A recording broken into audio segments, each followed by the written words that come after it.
একবারই ছবি আপনাদেরকে দেখাচ্ছি, যেখানে কয়েকদিন আগেই রায়গঞ্জেও স্থানীয় প্রার্থীর দাবি ওঠে। রাস্তায় দণ্ডি কেটে স্থানীয় প্রার্থীর দাবি জানান বিজেপি কর্মীরা।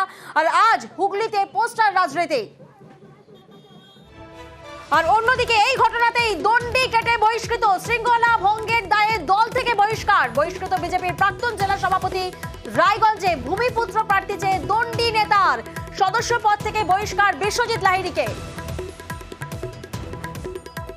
আমাদের প্রাক্তন জেলা সভাপতি বিশ্বজিৎ লাহিড়ীকে দলের শৃঙ্খলা রক্ষা কমিটি ওনাকে দলের সদস্য পদ এবং কি প্রাইমারি মেম্বারশিপ থেকে ওনাকে বহিষ্কার করা হলো। উনি দলীয় কার্যকর্তাকে শারীরিক নিগ্রহ থেকে শুরু করে দলের বিরুদ্ধে পোস্টারিং এবং রায়গঞ্জের সাংসদ আছে তার ভাবমূর্তি নষ্ট করা, বর্তমান জেলা সভাপতির ভাবমূর্তি নষ্ট করা, ওনাকে দল নির্দেশ দেওয়ার পরেও দল ওনাকে শোকজ করার পরে উনি কথা শুনে এবং শেষমেশ যেটা উনি করলেন যে রায়গঞ্জ শহরের বুকে দলের বিরুদ্ধে উনি দণ্ডি যাত্রা করলেন। দলের শুধু সদস্য পদ নয়, ওনাকে প্রাইমারি সদস্য পদ থেকেও বহিষ্কার করা হলো।